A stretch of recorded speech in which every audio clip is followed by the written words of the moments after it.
Kibbles clean your dog's teeth. Are you someone who believes this? Then please watch the whole video. Over the years, dog food companies have claimed that feeding kibbles to your dogs will help clean their teeth. But is this true?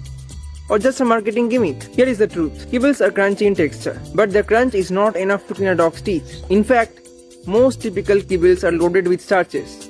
When consumed, the starches will break down into sugars and feed the bad bacteria in the mouth. Down the road, this will alter the oral microbiome health and cause dental issues in the dog. We all know that maintenance of dental health is as important in dogs as in humans. Now, if kibble is not helping in cleaning a dog's teeth, what can? The two most helpful things are: number 1, brushing your dog's teeth. Brush your dog's teeth with a dog-friendly toothpaste and toothbrush. Number 2, feed raw meaty bones.